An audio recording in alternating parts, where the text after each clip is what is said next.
Students, जैसा कि आप सभी को पता है कि हमने लास्ट वीडियो में क्या टॉपिक कर रहे थे। Person liable for registration. कौन सा पर्सन किसकी लाइबिलिटी बनती है अंडर जीएसटी कि वो अपना नाम क्या कराए, रजिस्टर कराए, क्योंकि जिस पर्सन का नाम रजिस्टर होगा वही जीएसटी देगा। ठीक है, ये कौन से सेक्शन में हमने डिस्कस किया था? सेक्शन 22 में किया था। तो मैंने बस उसमें आपको टॉपिक बताए थे पिछली वीडियो में। ठीक है, तो इसमें मैं आपको डिटेल में बताऊंगी। पहला ही टॉपिक बताऊंगी, normal supplier. Normal supplier, normal supplier कौन होता है? इंडिया का कोई भी पर्सन। ठीक है, नॉर्मल सप्लायर। ठीक है, cross specific limit.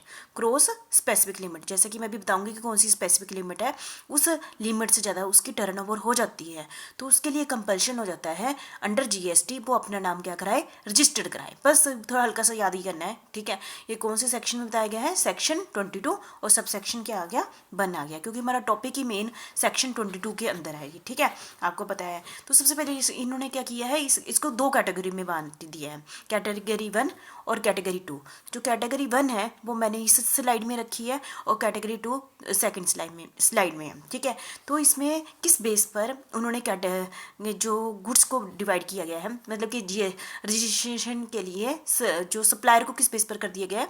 On the basis of nature of supply, कि उसकी नेचर क्या है। ठीक है, इसके 2 बेसिस हैं। सबसे पहले है in case of supplier of goods, यदि वो सिर्फ किसका सप्लाई करता है? गुड्स का करता है। गुड्स आपको पता ही है ना, और तो हमने जीएसटी को स्टार्टिंग से ही 2 जगह ही पढ़ रहे हैं ना, अकेला गुड्स का कर रहा है, सर्विस का कर रहा है, या गुड्स एंड सर्विस का कर रहा है। तो दोनों ही केसेस में अलग अलग रूल होते हैं ना।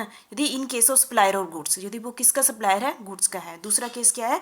In case of supplier of service plus goods, दोनों का ही है, सर्विस और गुड्स देते हैं।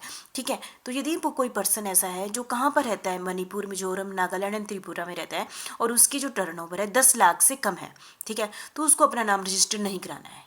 ठीक है, अंडर जीएसटी। यदि मणिपुर, मिजोरम, नागालैंड और त्रिपुरा में रहता है और उसकी जो टर्नओवर है 10 लाख से ज़्यादा है, तब उसको अपना नाम रजिस्टर कराना पड़ेगा और जीएसटी भी देना पड़ेगा। ठीक है, मतलब स्टेट हो गया ना। दूसरा हमारा इसी के अंदर क्या है, यदि ये हमारे आगे मैंने जो 7 स्टेट आपके सामने टाइप की हुई है, जैसे सिक्किम, अरुणाचल प्रदेश, असम, नागालैंड, तेलंगाना, तो ये वाले जो स्टेट हैं यदि इनकी टर्नओवर 20 लाख से ज़्यादा आ जाती है तो उनको अपना नाम रजिस्टर कराना पड़ेगा अंडर जीएसटी। ठीक है, और इन 7, 4, 11, इन 11 स्टेट को छोड़कर बाकी जितनी भी स्टेट आ जाती हैं तो उनके लिए है, यदि उनकी टर्नओवर 40 लाख से कम आती है तो वो उनको अपना नाम रजिस्टर नहीं कराना पड़ता है। लेकिन यदि उनकी टर्नओवर 40 लाख से ऊपर आती है तो उनको अपना नाम रजिस्टर कराना पड़ता है।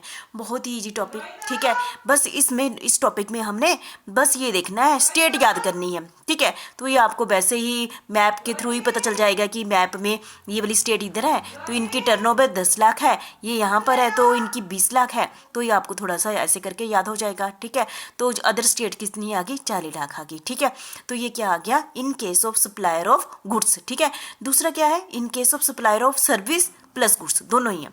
तो इसमें सिंपल है, मणिपुर, मिजोरम, तो पहला वाला टॉपिक उठाओ, सेम ही है। ठीक है, कि इन 4 स्टेट में यदि 10 लाख से क्या है, 10 लाख से कम सर्विस और गुड्स हैं तो उनको अपना नाम रजिस्टर करवाने की जरूरत नहीं है। इससे ऊपर है तो उनको अपना नाम रजिस्टर कराना है। बाकी इन 4 के अलावा जितनी भी स्टेट्स हैं, किस केस में? सर्विस और गुड्स के केस में उनको अपना नाम रजिस्टर करवाना पड़ेगा। ठीक है, ये आपका पहला टॉपिक हो गया, कैटेगरी 1 हो गया, ये कैटेगरी 1 हो गया। ठीक है, दूसरी कैटेगरी है जिसमें इन्होंने किसके अकॉर्डिंग डिवाइड किया गया है? On the basis of state, state की बेसिस किया है। स्पेशल कैटेगरी स्टेट्स 11 स्टेट है, स्पेशल कैटेगरी स्टेट 11 है, उसमें वही 4 आ गई, वो टॉपिक वही आ गया, मणिपुर, मिजोरम, नागालैंड एंड त्रिपुरा। यदि इनकी 10 लाख से कम है तो इनको रजिस्ट्रेशन करवाने की जरूरत नहीं है। Other special category state, other special कौन सी होगी? मेघालय, अरुणाचल प्रदेश, सिक्किम, उत्तराखंड, तो इनके लिए 20 लाख है। ठीक है, और जम्मू एंड कश्मीर, असम और हिमाचल प्रदेश के लिए 40 लाख है।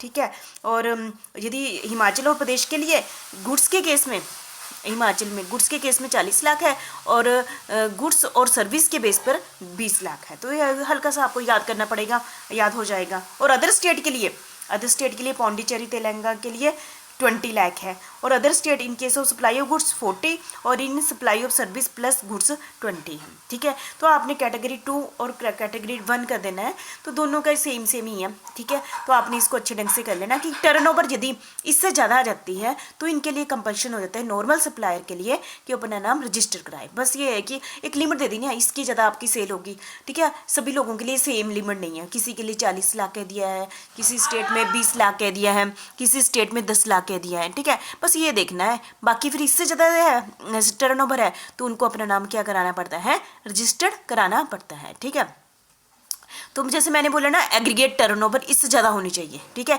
इससे कम होगी एग्रीगेट टर्नओवर से तब रजिस्टर कराना जरूरी नहीं है। कहीं जगह मैंने 40 लाख बोला, 20 लाख बोला, 10 लाख बोला, तो आपके माइंड में ये आता है ना, एग्रीगेट टर्नओवर किससे कहते हैं, एग्रीगेट टर्नओवर किसे कहते हैं, कौन से सेक्शन के अंदर, सेक्शन 26 के अंदर।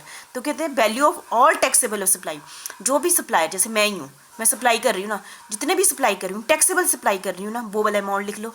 ठीक है, कि मैं आगे बेच रही हूँ ना, टर्नओवर किसे कहते हैं, कि जो टोटल कितना सामान बेचा है ना, वैल्यू ऑफ ऑल टैक्सेबल, देखो मैं सिर्फ टैक्सेबल बोल रही हूँ, plus value of exempted supply, exempted मतलब जो ऐसी जो एग्जम्प्टेड सप्लाई होती है। दूसरा है value of export of goods और सर्विस और बोथ, एक्सपोर्ट मतलब जो बाहर से खरीदी गई है ना, एक्सपोर्ट खरीदने एक्सपोर्ट कर दी गई है, value of export of goods और सर्विस और बोथ। ठीक है, गुड्स भी हो सकती है, सर्विस भी होती है, जैसे हमने वो भी सप्लाई की है।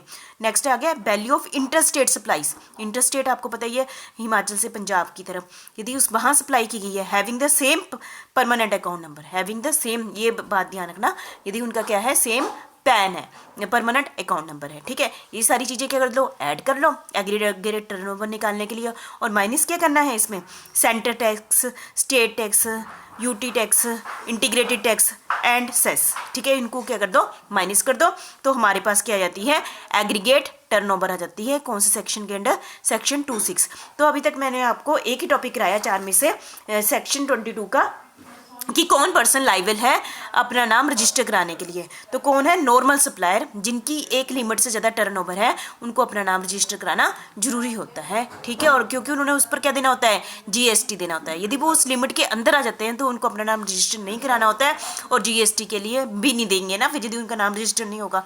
बस यही दो थी नॉर्मल सप्लायर के लिए। ठीक है, थैंक यू वेरी मच।